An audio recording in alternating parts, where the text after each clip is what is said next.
توی این دوره ویژگی‌های خاصی داره و از جمله اینکه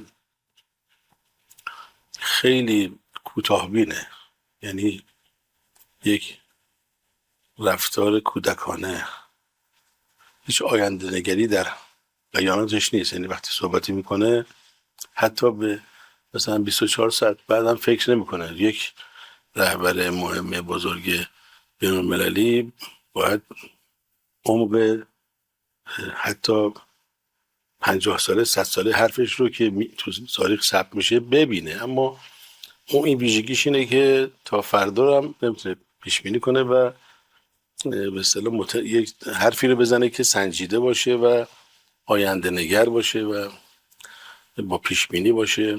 حرفاش پایه و اساس قاعده ای نداره، ولی اظهارات اون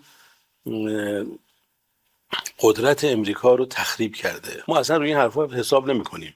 یعنی من روی حرف این راننده اون خیلی بیشتر حساب میکنم، چون سر ساعت یه میاد، ولی همش حرفایی رو میزنه که فرداش با ابطالش ثابت میشه. این اصلا این حرفا رو شما روش حساب نکنید. زیاد به نظرم رسانه هم نباید بپردازن زیاد به حرفای رئیس جمهور فعلی آمریکا که اصلا حرف بیفایده ای میزنه. هر